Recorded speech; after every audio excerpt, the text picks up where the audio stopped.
welcome everyone to the 4th Climate Change Action Committee meeting. So we're running a hybrid meeting due to the COVID-19 alert level restrictions. So it means that we don't have members of the public, we don't have the public gallery at this meeting. However, we do have people joining us online. So for those of you joining us online, please raise your hand using the little raise your hand option under the reactions menu on Teams if you want to ask a question. And when voting, silence will be taken as agreement. So please raise your hand only if you're against the motion. So just to clarify, for the first hour, we've got the formal Climate Change Action Committee meeting. Now, you can wear masks if you wish in the chamber. So up to you if you wish to wear a mask. Yeah, so the first hour, it's the formal committee meeting, and so people participating in that meeting generally will be members of the committee only. The second hour is the Sea Rise seminar, so that's open to everyone. That's part of the workshop. And then the third hour is the second part of the workshop, which is about the future of climate change, regional sort of committees and that in the future. So we've got enough for a quorum, so I'll be declaring the meeting open, and I'd like to ask Timatanga and Cramwell to open the meeting formally with a Mihi whakatau. Thank you. Yeah. Tēnā koe, Elizabeth. Unfortunately, I'm not too sure my camera's not working, but I'll get into it. Mai te tipua, mai te tawhito, mai te kāhui o ngā ariki, mai te whatawhiwhi o ngā atua. Ka tākana te Māori, ko te Māori āhua noa mai. No te whai oro a tāne te wai ora tainau te matakau ka ake. Whakatū tā rewa ki te raki uhi. Wero, hara mai te tōki, haumi e, hui e, tāi ki e. Ka raka te pō, ka raka te pō. Ko matariki ki roka, ko Mauritiania ngā kauaroha ki te whenua. Pāpaki kawana ngā tai o rā wake ki te ākau o te whatumanua, ka mate a tai tapu pā te matapauri. I te matu pōrehu e au e te aroha e ngau kino nei. E te taua takoto mai rā, takoto mai rā, takoto mai rā. Hoki atu ki o rātou tipuna i tērā taha o te ārai moi mai, hoki mai. Aptino tātou hono rātou kia rātou, tātou kia tātou, nō reira tēnā koutou katoa i rau i ka mai i tēnei rā, mo tēnei hui, te āhua raki o te taiao, nō reira tēnā tātou katoa.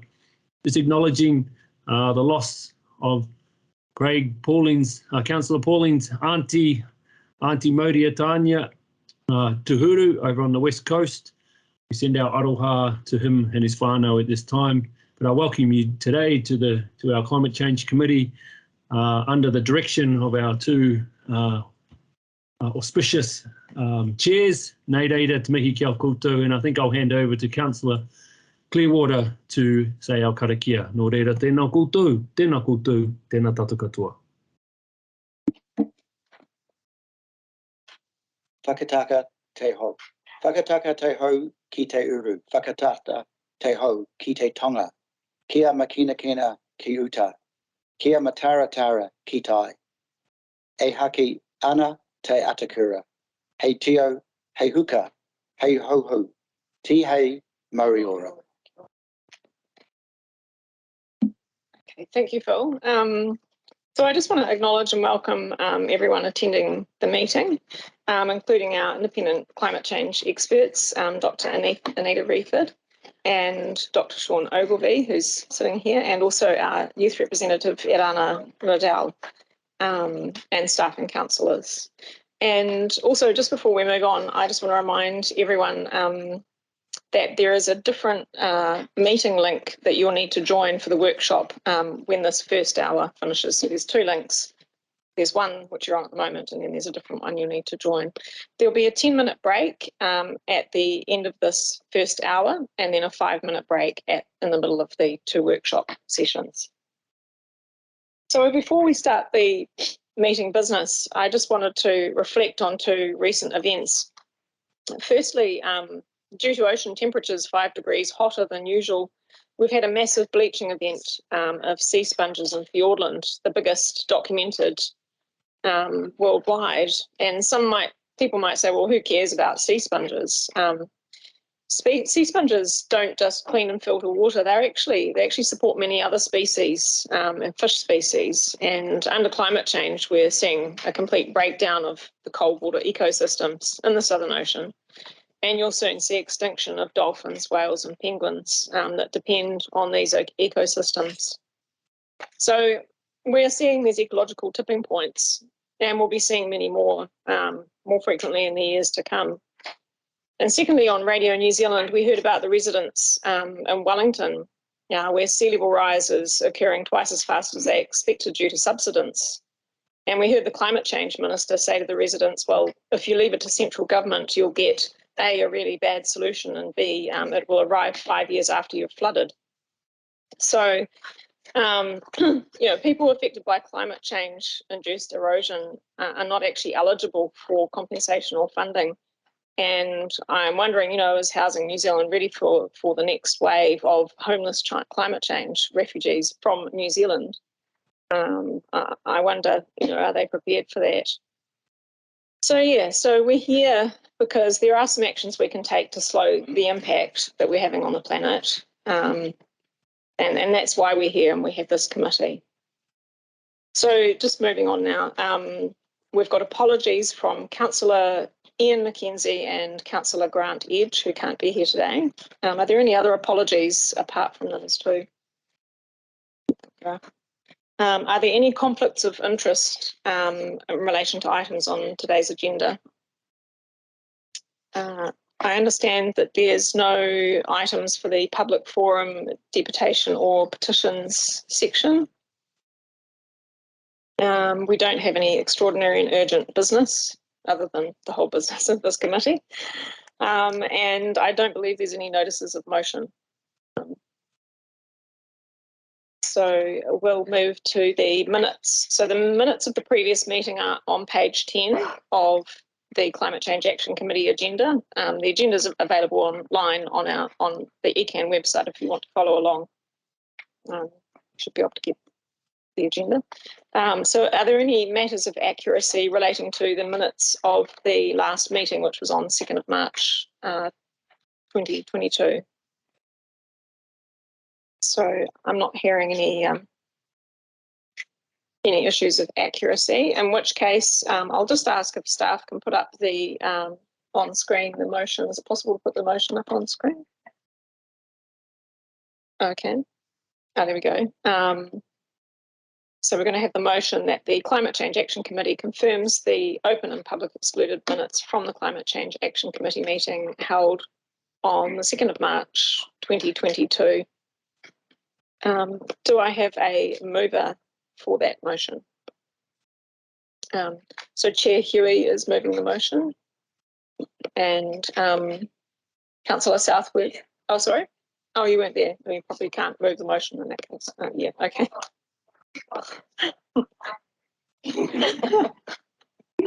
You're just too busy. Okay, so Chair Huey is moving the motion, and Councillor Southworth is seconding the motion. All those in favour, please say aye. And those opposed say nay. Okay, so that's carried. So on to our first report item. So this is the Climate Change Action Committee Resolution Status Report. It's on page 38 of the agenda. And Dr. Tim Davey, our Director of Science, is going to introduce the report. Kia ora, Chair. This is a standard item on our committees, which updates on the resolutions from previous committee meetings. I'm pleased to report that all of the items have been done, and it's a that's all I can say, really. Thank you. So are there questions relating to the resolutions on this status report, or questions or comment? Well, questions. Councillor Clearwater. Thank you, Elizabeth. Look, I will raise this just really for clarification. And as I referred before to Tim, I just wondered if staff might perhaps be able to give us a steer as to when other resolutions in relation to climate change come to the various committees of our council or to a council meeting. How, in fact, we are going to, I guess, accommodate that. I guess that especially relates to the work plan in the next item, though.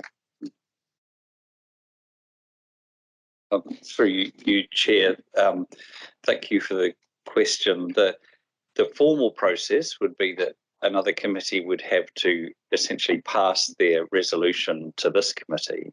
So, and that can happen, and it would make sense that it would, if it was particularly with respect to part of the work program of the Climate Change Action Committee.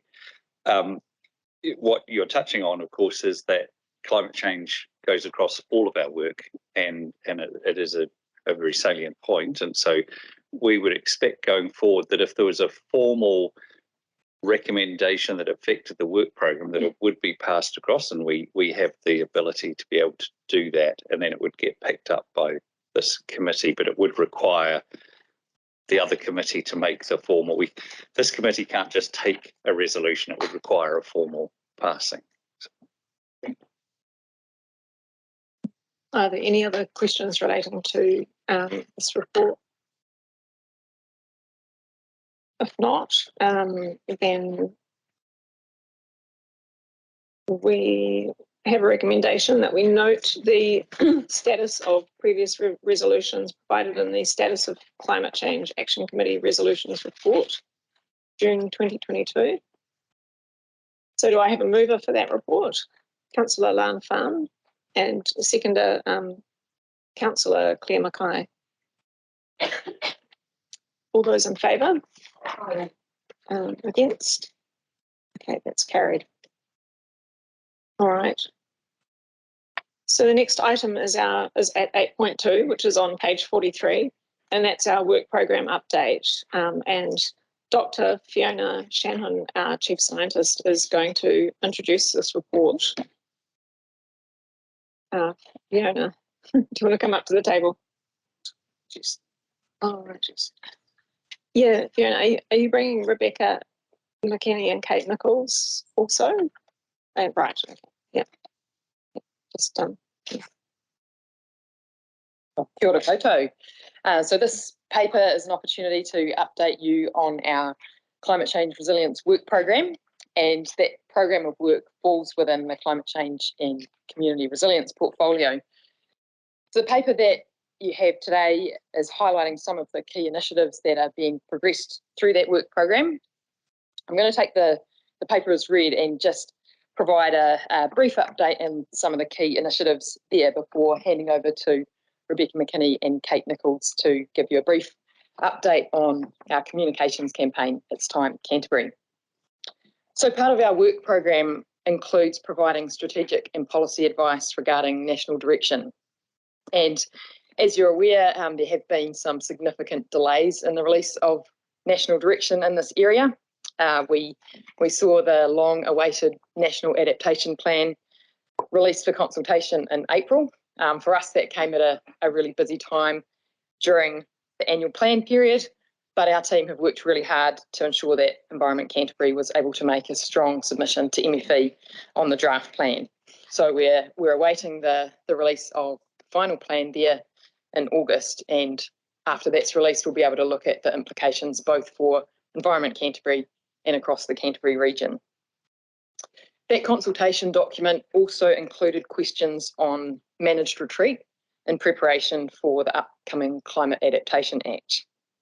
So we're expecting more information on government policy for that Act to be released in 2023 after the Natural and Built Environments and the Strategic Planning Acts are before the House. So at the moment, our team is working to assess the implications of the final emissions reduction plan that has been released, and we're looking to bring a briefing to Council on that topic and the next steps for our work in late July. We've also worked with Chair Huey to write a letter to the Environment Select Committee just making some comments on the contents of that final plan. Another significant piece of work we're progressing at the moment relates to climate action planning. And this is a follow-on from the Canterbury Climate Change Risk Assessment. So through the Canterbury Climate Change Working Group, we've been developing some advice for the Climate Change Steering Group and the Canterbury Mayoral Forum on the next steps that we could take.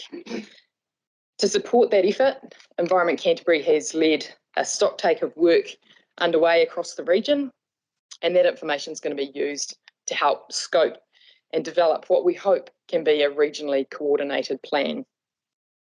We're also working with our partners at the territorial authorities and trying to engage with Papatipurunanga and Te Runanga o Ngāi Tahu so that we can further refine how that collaboration might work and try to develop a plan that really will bring out the best outcomes for the whole region.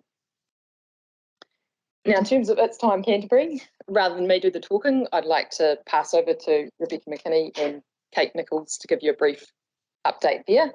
And they've very kindly prepared some slides to go with that. Kia ora.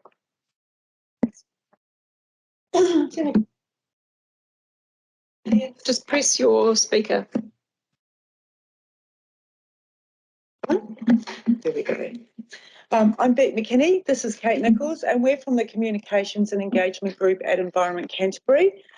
Kate and I picked up looking after It's Time Canterbury at the end of last year, and this afternoon we're going to give you an overview of the first 12 months of the campaign. One thing we'd like to acknowledge at the start of this is we're talking about the campaign, but it's much bigger than just a campaign. The whole intent of It's Time Canterbury is it's a platform. It's something that can be used by all councils, different forums, different materials, different communications channels to encourage and support those climate change conversations across the region. But we will be just focusing on the campaign aspect this afternoon. So a little bit more background here, collaboration between all of the councils across the region. In March 2021, the campaign was launched. The launch did really well. The whole intent behind that was to start off to build a general awareness across the region about what It's Time Canterbury was set up to do, but then to also quickly off the back of that move into more educational information. What did happen off the back of the launch was unfortunately we had COVID, and the other thing that impacted on the campaign were the floods. So we tended to stay in that initial phase a little bit longer than we thought we were going to. So Environment Canterbury is leading the brand development, the messaging and the delivery of the campaign just to get it up and running. But because it's a collaboration, we really needed to get the buy-in from across other councils, and that's something Kate's been working really hard on of late. Oh, sorry, just one. Just getting out there, Fiona. Sorry about that, everyone. So we moved into the first year of the campaign, and Kate is going to talk you through this in some detail, and then we'll touch on what have we found out from the first phase of the campaign. What are our learnings? How can we move forward and improve things for the future of the campaign, and also get a common agreement about what we're trying to achieve with the It's Time Canterbury activity? Cool. Thanks, Beck. So year one, which actually ends today, is being split into two phases. So the first phase, that was from launch in May through to early August last year, was about awareness. And that was awareness of climate change within Canterbury, but also awareness of It's Time Canterbury as kind of the platform to have the conversation. And so the messaging during that phase was really tailored around general awareness. So it's time to talk about climate change Canterbury. It's time our climate change conversation, and we're experiencing a climate change emergency. So phase two was from September last year to today, as I mentioned, and that was broken into two flights of activity. And when I say two flights of activity, we had some media running from November to January, and then we had some media running from April to just a week or two ago. And again, as Beck mentioned, the idea of that phase was to continue the awareness piece of the campaign, but also to try and bring a bit more community and council engagement into the piece. But due to various factors, the engagement piece didn't quite get off the ground. So it was still more of an awareness campaign. And we had Dr. Fiona Shannon starring in a video which came out of the Learns field trips, which is really great. And we used that to create some messaging for this phase of the campaign, again staying quite general, but getting into a little bit more specifics, driving people to the website to find more information. So for example, our climate's changing, you can expect temperatures to rise, we're expecting changes in the seasonality of our rainfall, it will affect biodiversity and it will affect the places that we love. So we're in the process of gathering up the analytics from the first year of the campaign. So when it finishes today, we'll be doing some of the metrics and establishing a baseline going forward for the campaign in following years. But I've just put together some kind of high level metrics for a start. So from the recent flight of activity, which went from 14th of April to 14th of June, knowing that we're still currently technically in phase 2, we ran a paid social media campaign and that generated 1,753 clicks from the social ads through to the website. And if you look at the visits to the website during that period at 2,512, you'll see a lot of those were generated through the social media campaign, which gives us a lot of good info going forward when we're planning. And that's quite high up on the previous 2 months when you can see when you're not in campaign and you're just running BAU, you can see the comparison of the visits to the website. In May, we refreshed the newsletter as well. So we have a quarterly newsletter which goes out and we streamlined the content a bit more, refreshed the graphics, and we had the open rate went up 24%, and through the links that we saw people were clicking through in the stories gives us a really good idea of the kind of content people are interested in. One of the most clicked on stories was one right at the end. So people got to the end, which was awesome. And it was about planting days in Canterbury. So, you know, that informs content for us going forward as well, gives us really valuable information.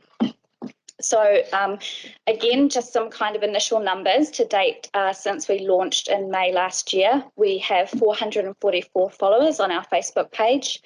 There's been 14,205 visits to the website, and we have 505 people who have signed their name on the website where they've committed to carrying on the climate change conversation with their peers and colleagues and friends and family.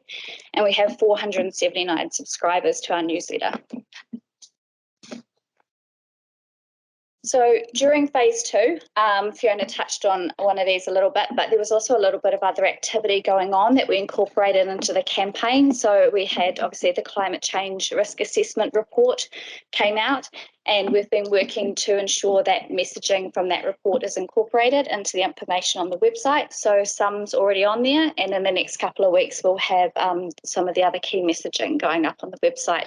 So that sits in the science and integrity section, which gives people an understanding of where we get the information from that we're putting out on the platform. It's really the educational piece behind the campaign. And as Fiona mentioned, we actually sat in, Beck and I, on the climate change stock take meetings, which was led by the strategy team here, just so we could get a good understanding of where the different councils were at on their climate change journey. And I think, you know, one of the big things came out was they're all in different phases, and it gave Beck and I good ideas of how we might be able to support them going forward as well. Thanks, Beck. Thanks. So coming off the back of that, we've been talking with stakeholders, listening to some feedback from the audiences around the region, and working out what are the opportunities and learnings that we can glean from this phase.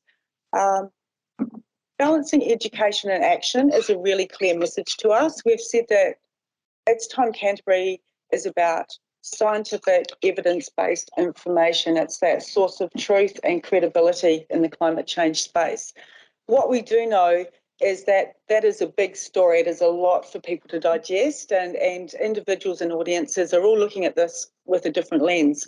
What draws them in and wants them to find out more are the stories that they connect with at a local level, at a regional level, and within their households. So we need to get a really good balance there of big picture versus what's happening in my neighbourhood. Content is key. So one thing we have looked at is how can we make information more engaging for audiences? Off the back of doing the video with Fiona, we actually used that audio as well on radio to reinforce that messaging, and we did some interviews on radio. So we get that consistency, but it's a bit more interesting than people just reading information. The other thing we know is there's a lot of stories to tell where there's a lot of information, graphics and data for people to digest. So really nailing good, strong infographics that clearly convey information to people is a really important aspect of what we're doing. Definitely, we're very keen on going out and sourcing imagery from around the region. At this point in time, the campaign hasn't really gone down that path. It was always the intent. So now we can get out and about a little bit more. We'll be working closely with the TAs around the region to make sure we've got a really good spread and representation of imagery to tell stories. Integration of Te Ao Māori into our storytelling, into our visual material, and working in partnership with contractors to actually develop content and tell stories is a really important aspect of the next phase of activity as well. The different media channels we're using, so we know what we're getting a good response to. As Kate mentioned, when COVID hit, we made a call to actually pull a certain amount of media from the campaign. It was out-of-home advertising, those big boards that you see in Morehouse Ave and all around the region. People just weren't out and about in their cars and going about their normal days. So we pulled that. We felt it was better to actually take that budget and put it into the campaign that we're running now. And that's the approach we'll keep taking. We'll have a plan, we'll have a strategy. We need that regional spread, but we need to be nimble and agile and be able to adjust as the times do and things come up. But we're getting really good results on social media. The click-throughs, when we're looking at those numbers, you might look at them and go, that's not really looking that much to me, given that it's been in market for 12 months. We've been talking to a number of media strategists and digital specialists about that.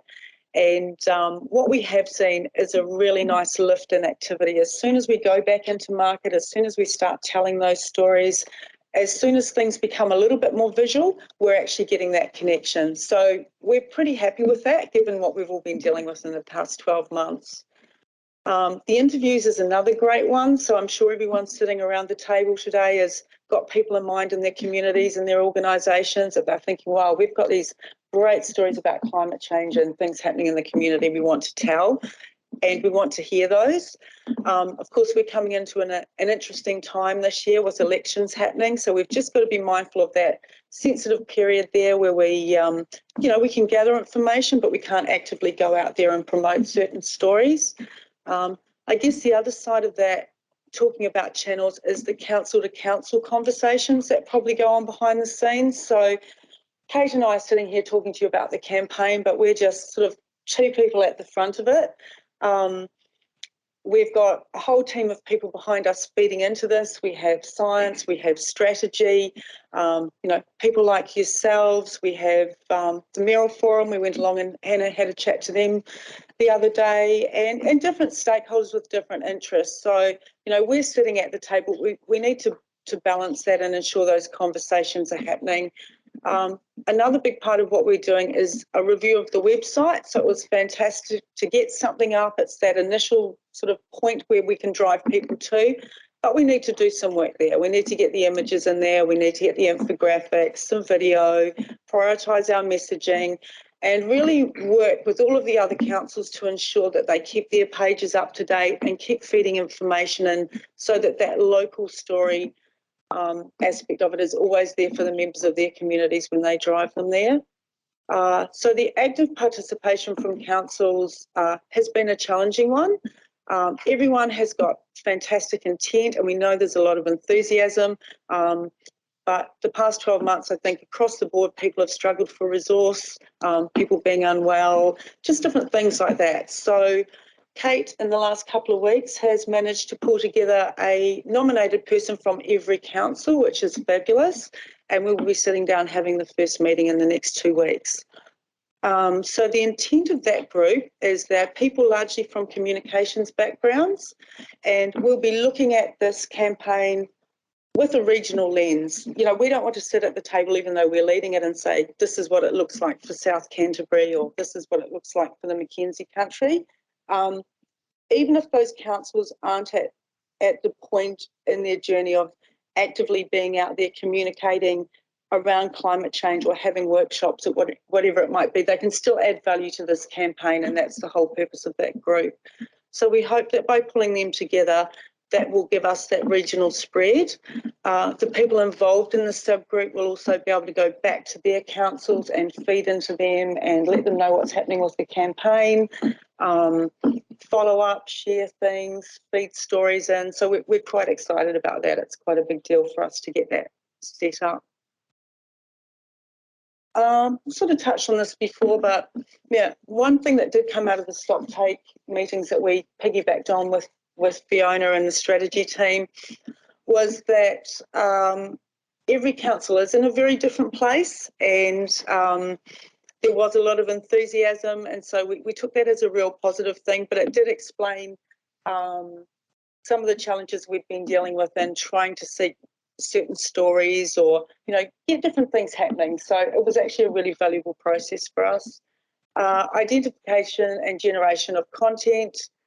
We'll be looking to actually develop a content strategy, and that will nice and clearly set it out. This is our themes, this is our stories, this is how we're telling them. So that will be shared with everyone. As I mentioned, they'll be the conduit between It's Time Canterbury and council staff. And distribute the material. So that's a really big part of it, is actually just getting on each council's social channel and sharing the material, or putting a poster up in the library, or getting on air and having an interview, whatever it might be. So the next steps, as Kate said, we're finishing off. Today is actually the last day of the campaign year. One of our levels of service was to establish a baseline for the next phase of activity using the analytics from year one. So that's where we're at the moment. We can tick the box on the subgroup. We'll probably meet, we're looking at probably quarterly, and then we'll just come together more informally to break out and make decisions and keep things moving. Planning for year two.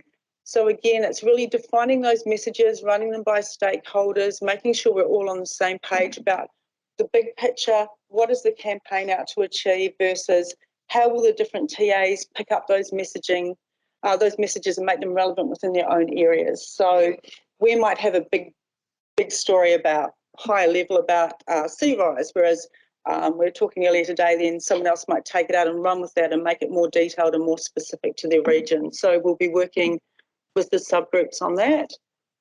And then the campaign plan, we're aiming to have finalised and out in market by August. So yeah, a couple of meetings with the subgroup, finalise the campaign, and then back out into market. Right, so is that the end of that? All right, so are there any questions in relation to the Councillor Farm? Yeah, thanks so much for this update. It's really awesome work, and really appreciate that you've had to, you know, roll with life circumstances. My question was just about the campaign plan ahead, and just sort of what your thoughts have been, or processes about, you know, because there's been these like quite specific, like climate change will affect biodiversity or the seasonality of rainfall, but it still feels quite like, well, that's not me, like that's something else.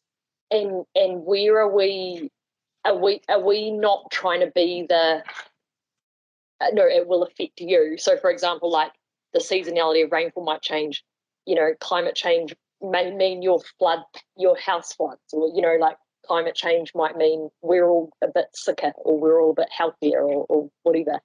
Are we going into that more kind of deliberate it will affect you kind of space, or what are we thinking there?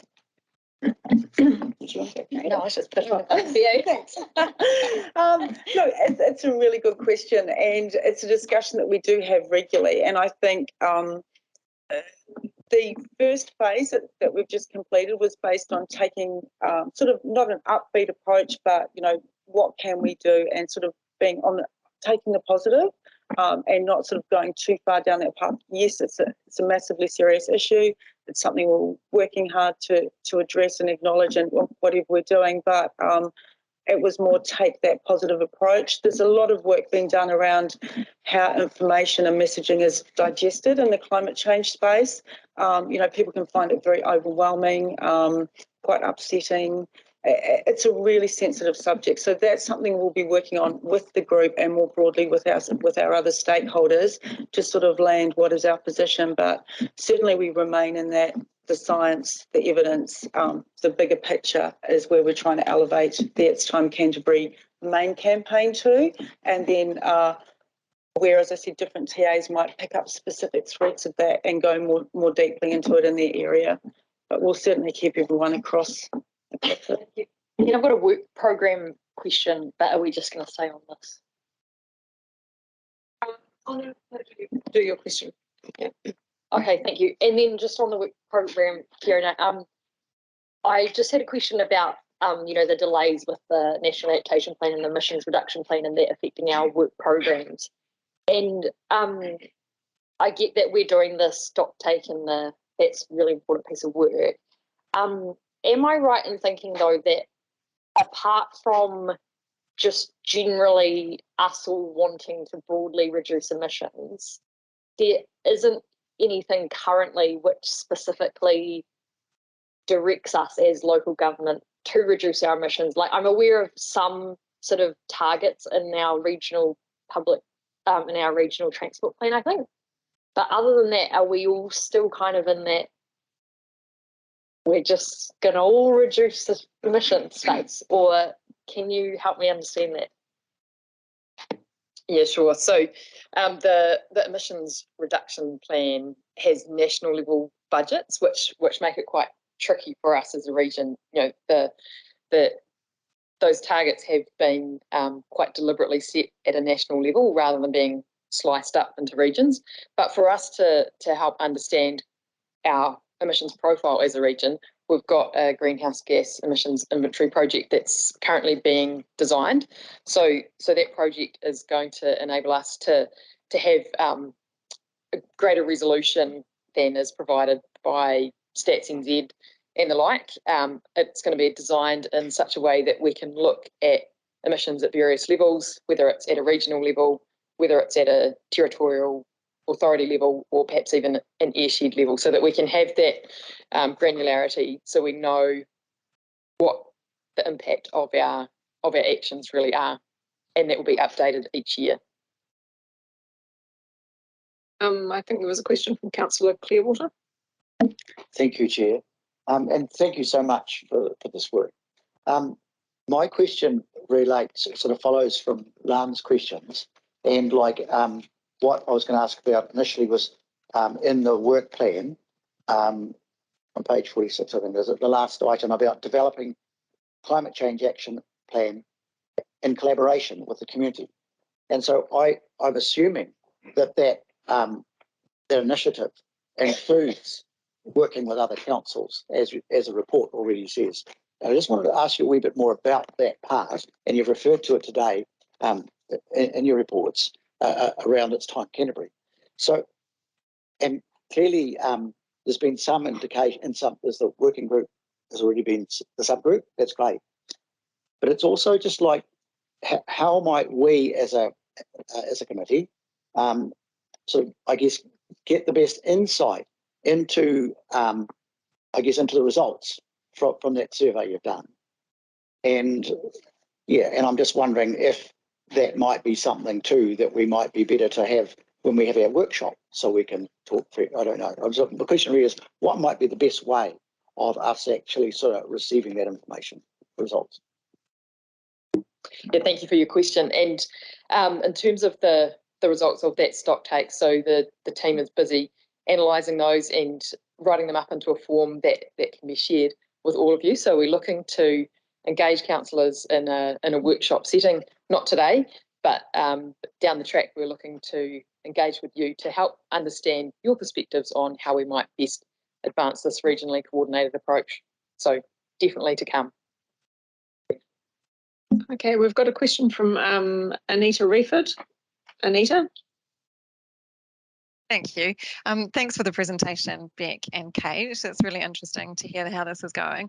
I was just wondering whether you have any plans for future to monitor the public's awareness, I guess, as the campaign goes through, but also perhaps to understand how their attitudes and maybe intentions about their climate change behaviours and changing them might change as this campaign goes through time.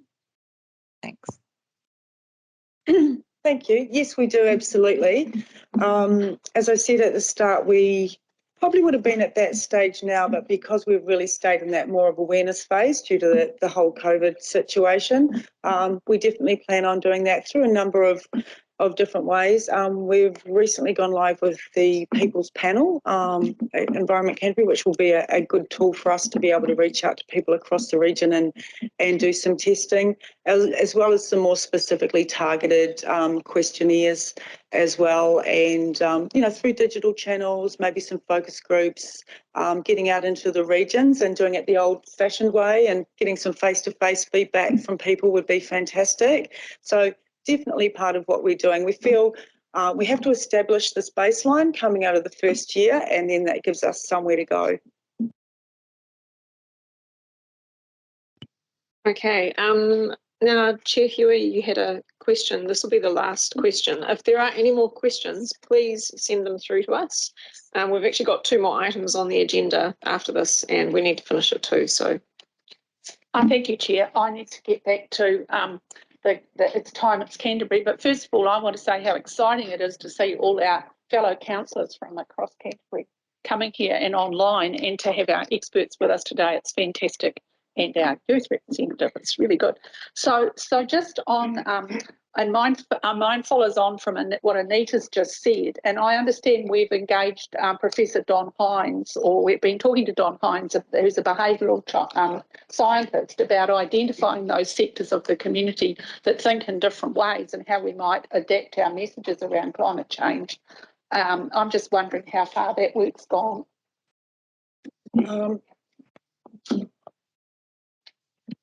through you, Chair, shall I answer that one?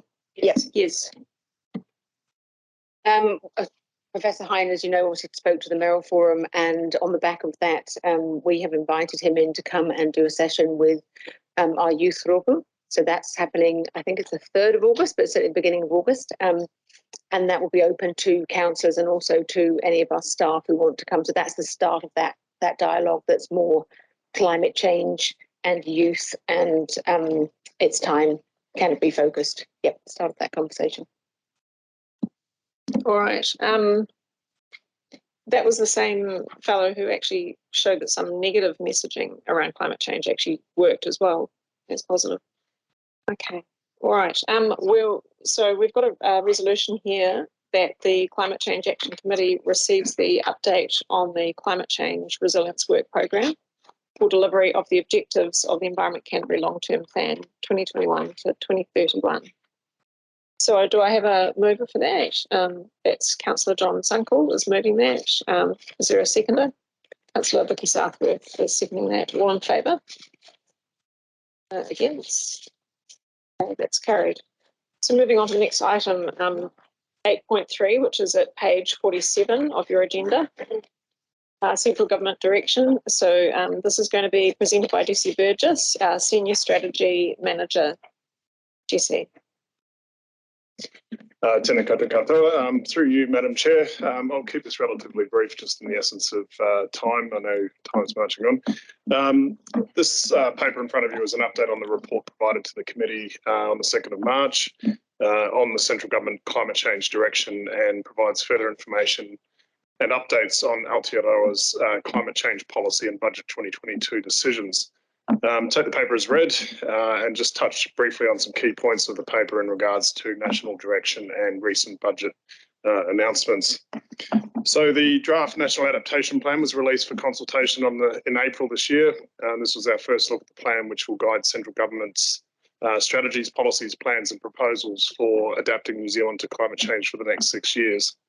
The plan had 3 key focus areas: reforming institutions to be fit for a changing climate, providing data, information and guidance on climate risks, and embedding climate resilience across government strategies and policies. Environment Canterbury made a submission, as you know, on this plan and provided key strategic input into the Canterbury Mayoral Forum submission. The final plan will be published, or is expected to be published in August 2022, and then evaluated by the Climate Change Commission every 2 years. In terms of central government direction on climate change mitigation and Budget 2022, the final emissions reduction plan was released on the 16th of May and sets out the actions needed to meet the first emissions budget. This was accompanied by government allocating $2.9 billion from the Climate Emergency Response Fund to fulfil the initiatives set out in the emissions reduction plan. The Climate Emergency Response Fund is funded by revenue generated from the emissions trading scheme and is currently funded until the 25-26 financial year. How New Zealand funds its climate change response is still a major ongoing conversation, and the government have acknowledged that the Emergency Response Fund by itself will not be sufficient, especially in relation to adaptation actions. We expect conversations around funding to continue in the policy development of the Climate Adaptation Act and other central government reforms. Alongside the Emergency Response Fund money for the emissions reduction plan, the Budget 2022 also included funding for international climate financing as part of New Zealand's requirements under the Paris Agreement, and money to support the decarbonising of industry. Just touch on before, in terms of emissions reduction planning. So there's a number of initiatives also happening within our partnership projects. And I know there's a number of our Greater Christchurch Partnership councillors here at the moment at the committee meeting. And you'll note that there's a number of initiatives, particularly in the transport space there, that we're looking to potentially seek some funding through the Emissions Response Fund as well. So there's a lot happening in this space at the minute, and our climate action planning that Fiona and the team just mentioned before will start to focus our actions and where we choose to seek funding from central government to support our direction. So thank you, Madam Chair. I'll take any questions. Are there any questions in relation to this? Councillor Farm. Just a quick question. On the emissions reduction plan, I'm just noting that it says that it may also include plans and strategies for the 2 subsequent emissions budgets. Was there indications about the future in it, or was it? Yeah, no, that's cool. That's cool. Thank you. Question from Councillor Clearwater. Phil, did you have your hand up? I did. It was really just a question in relation to page 49, but it was that the government funding, I think, was for restoration as well as protection. So I think it starts with restoration. So if the government, without being pedantic, Jesse, if the government got an approach where they would take the whole concept of protection first and restoration, and then restoration, or is it kind of like tied up together? Madam Chair, I'm not sure I'm qualified to make a response on that as to whether government would take a particular approach to that or not. So either way, so perhaps staff can investigate that and just find out. Yeah. Sorry. It's okay. All right. Okay, Councillor Scott. Jason, you may not be able to answer this, but I'm really keen to know, when will the levers that we can pull emerge? I mean, the frustration around here is we're getting plans and we're getting numbers and we're getting things, but I think people want to do. We've got some RTC targets, but But apart from actually stopping all the trucks and putting all the freight on the rail, we can't do much, unless we've got congestion charges and fuel taxes and things like that. There's not much we can do. Yeah, through you, Madam Chair. So particularly in the transport space, there's a lot of work still happening in the table of actions and in the emissions reduction plan. It talks about things like vehicle kilometres travelled being reduced to reduce our emissions. So those VKT reduction plans are going to be developed over the next 12 months. And they'll be the kind of things that need to be incorporated into some of our key transport planning and spatial planning documents as we go forward. And there's other work streams, things like road pricing, that'll be part of the discussions that we need to have as well. So that work is emerging. The Ministry of Transport's working in that space at the minute. There's some pretty challenging conversations to have in that space as well. So that thinking will emerge, and as that does, we'll bring that further thinking through to the committee and through the Regional Transport Committee as well.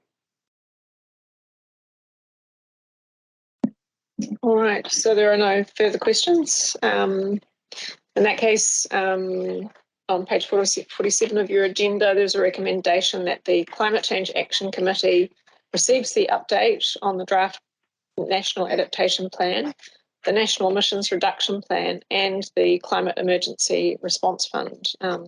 Do I have a mover for this?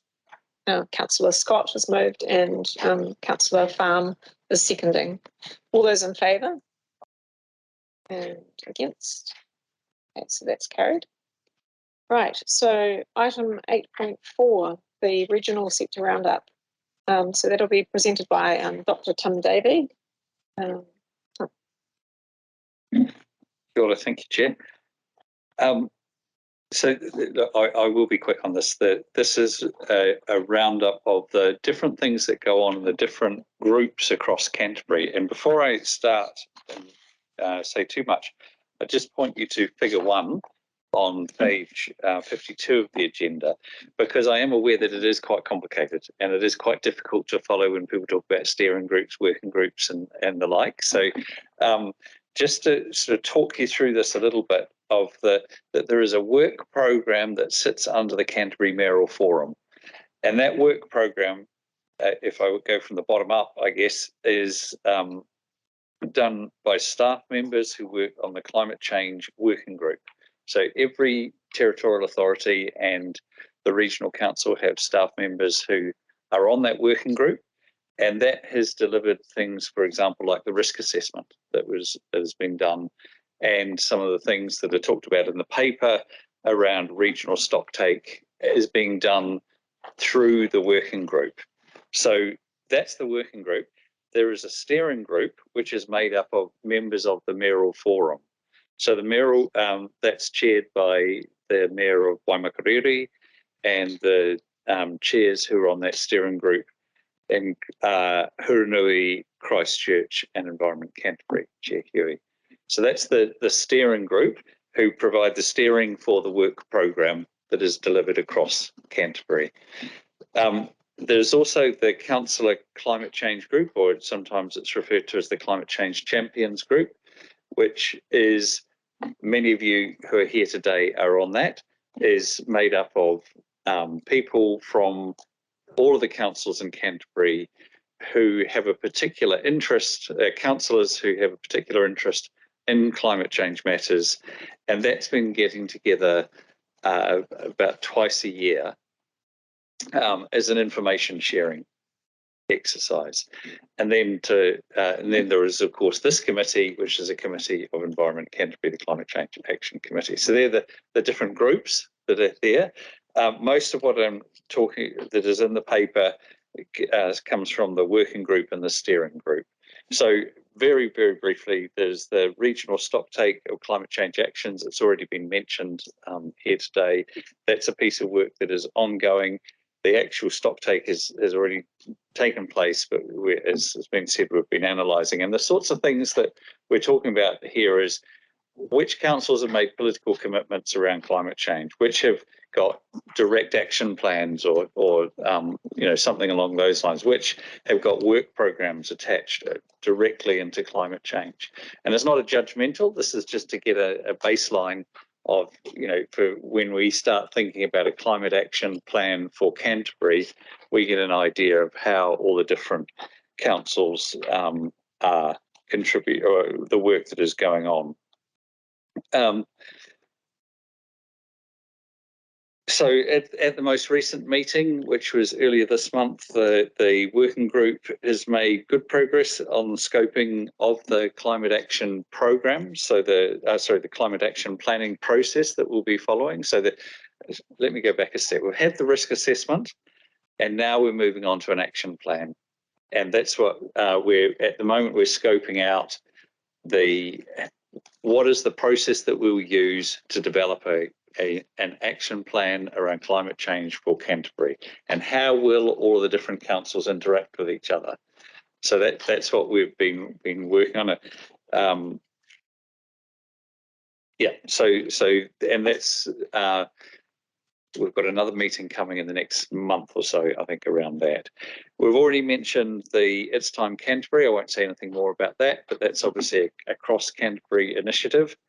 And then I've already mentioned the Regional Climate Change Councillor Group, or the Climate Change Champions. So with that, I'll leave that. Thank you, Chair. All right. So are there any questions in relation to this report? Councillor Scott. It seems like a clunky model, but you know, our presentation that we had in terms of what's going on is good. There's some good stuff. This is a good forum because we know particularly where some of those issues are, and we're informing them as Environment Canterbury. But it's great to have other councils sitting around the table hearing the same message and then being able to take that back to their councils. And I don't think we've had that opportunity before. So I look forward to, as I said earlier this morning, to the development of this process, because I think this is the right process for us to have. Councillor Clearwater. Thank you, Chair. I concur with Councillor Peter Scott. Councillor here will recall that when we went out for consultation on the annual plan around this question, the question also included the concept of a future climate change levy and then climate action and a climate action plan. Understandably, perhaps from some of the councils, was kind of like, well, you better show us the plan first, instead of like the concept of what can we do together in collaboration. And also, though, particularly that Environment Canterbury, since this is the specialist area of this council, it has got potential to actually support the pulling together of all that knowledge and working together just in this form. So I'm very pleased to see an outline of, in fact, how we can progress this, certainly including with the other councils and communities. Chair Huey. Yeah, thanks for the paper, Tim, and thanks for very clearly showing everybody how it all works. But one of the discussions right from the beginning of this term amongst the mayor and the mayors and me on the climate change steering group has been about how to engage all the other councils more actively, and the councillors who are particularly keen to push climate change across the region. And the mayors that are on that group are very conscious of the need for that. One of the issues is around the small resourcing in some of the councils, and also about the fact that a lot of what's happening out of the central government, like the paper that we've just had around, moving back from sea level rise, for example, we need to do it across the whole region. We can't be doing it separately, even though it's different in each part of the region. And with our It's Time Canterbury, we need all the local councils to be having input, and just having the mayors and the me on there isn't going to make that happen. So we really, really must have a bigger conversation across Canterbury and hold it together.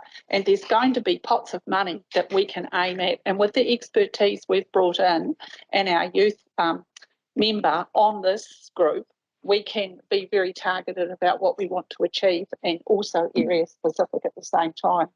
So I think that it's a good thing to be looking at as we move into next term, and we're going to discuss this more in the workshop this afternoon.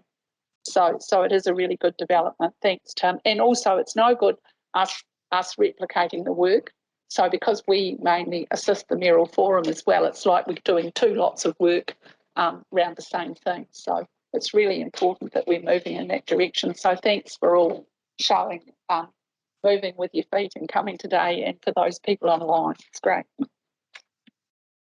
Okay, so just a quick question for me, Tim. Will the summary of the results of that stocktake be circulated to this committee at some stage? Yes, they can be. Yes, they will be, I should say.